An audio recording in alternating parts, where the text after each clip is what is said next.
Hey guys, Jason here with Mastermind. Today we're going to focus on alternate picking, but alternate picking specifically for metal riffs and rhythms. You know, I like to harp on the rhythms because you can have a song without the leads. Look, I love to shred, we all love solos, but you can have a song without all that, but you cannot have a good song without the riffs and the rhythms. So that's what we're talking about today. And I've got 3 exercises coming up in this video that we're going to go through together, and they sort of build on top of one another. In other words, they get progressively a little bit more complex and a little bit faster as we go along. So that's going to help you with your alternate picking, things like your timing, your precision and accuracy and all that good stuff. Before we get to that, I just want to share a couple of tips that I think will help you. Okay, so number 1, what I just talked about, accuracy and precision. I want you to get speed out of your head for now. I know the reason why we want to get better alternate picking because we can play a lot faster that way as opposed to just down picking, just playing the downstrokes. You alternate pick, you can really ramp up the speed. But I want you to make sure that you can articulate the notes that you're playing. So I think it's always a good idea to record yourself and then go back and listen and just be honest with yourself. So I'd rather see you start out a little bit slower, not super slow, but just at like a moderate speed. Let's say, I don't know, 135 to 150 BPM, and I'll have the BPMs listed in our exercises coming up too, by the way, so that's going to be helpful for you. But you can play at a moderate speed and just kind of build up. Make sure though that your alternate picking precision is there, that you can articulate the notes and you can hear them clearly, okay? Now starting out with alternate picking, and I know I'm going over some basic fundamentals, so if you guys who have been playing for a while, just hang in here with me just a little bit here, okay? So I start out with my palm, just like I shared with you in the down picking video, which was the guitar video before this one. I start with my palm hovering over that bridge area. Number 1, it just helps with the precision and accuracy for me. And number 2, oftentimes your alternate picking, just like your downstrokes, will be played with palm muting. So you're already right there. And again, that's just going to help with everything that you're doing. Now, real quick, this may or may not help you, but I want to show you how I hold my pick.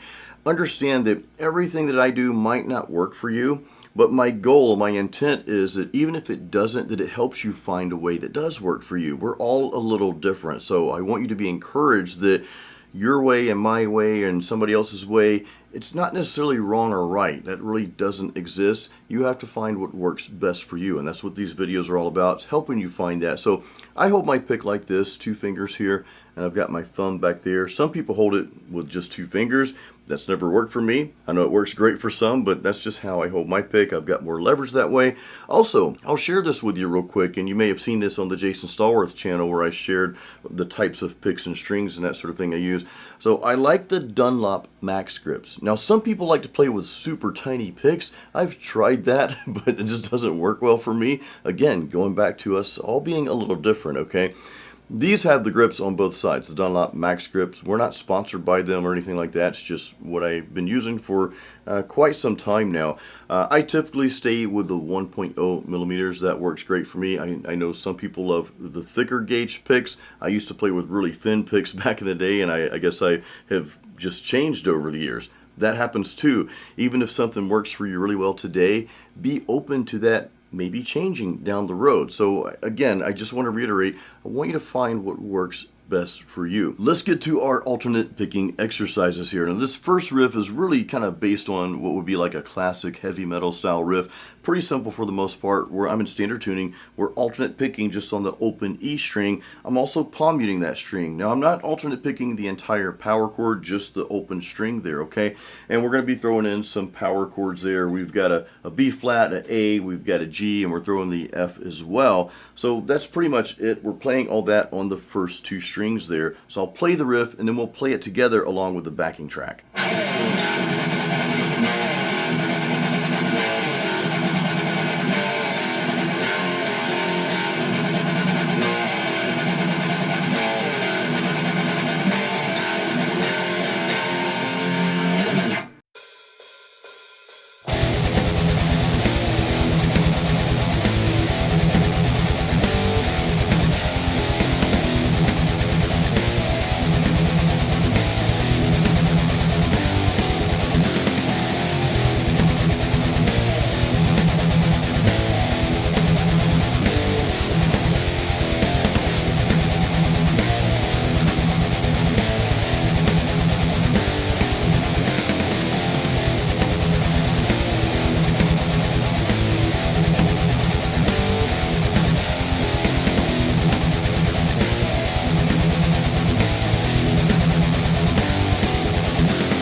Now that riff we just played was at a BPM of 135. So at any point, if you guys want to just open up your DAW, if you have something like Easy Drum or something like that, or you have a drum machine or any kind of click track, you can set it at 135 and just kind of play along. I always encourage you, before we go to exercise 2, I always encourage you to take these riffs and do some other stuff with it, see what you can come up with. On that note, exercise 2 for alternate picking, we're going to bump up the BPM to 145. We're going to change things around just a little bit here. We're going to play this riff based on the A power chord. We'll be alternate picking that open A string. We've got like a little variation of the B flat there, A and D strings, frets 2 and 3, kind of that cool sound here.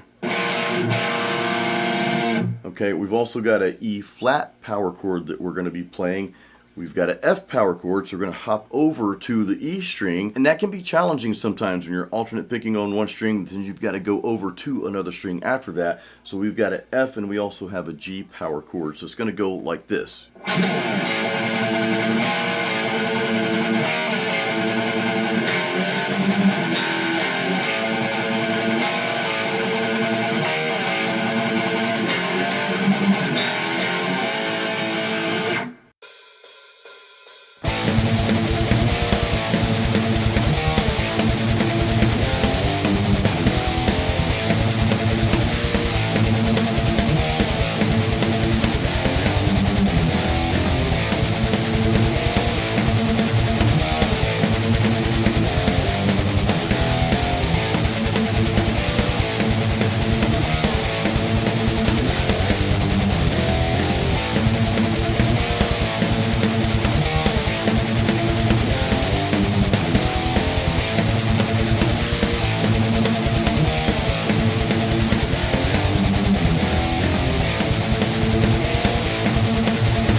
This third and final riff, we're changing everything. We're going to ramp things up a bit. So we're moving it up to a BPM of 171, a lot faster. We're also playing all single note riffs here. Okay, there's a really cool riff that we're going to be playing, and we're going to be alternate picking the entire time. Now this is also called tremolo picking, and this is kind of where you get into like that melodic death metal or black metal, those more like really wicked styles here. So this is going to be a fun riff to play. We're going to be on the E and A strings. I'm going to play the riff, and of course we'll do it with the backing track together.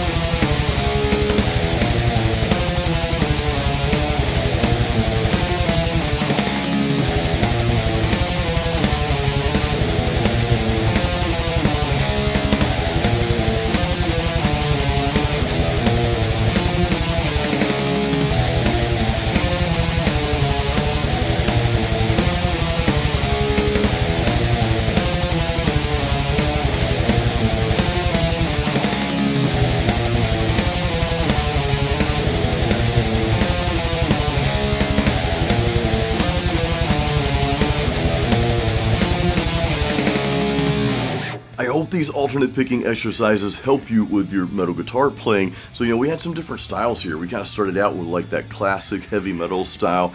Then we moved up to, I guess, what I would consider like more of a thrash metal style. And then we ended on the third exercise with more of like a death meets black metal style. So all of those styles combined and just those types of exercises that we're going through here, I hope those help you. Now, what I encourage you to do, and I know we talked about this just now, I want you to expand on these. Don't just learn these riffs, but expand on them. Add notes to them, take away notes, right?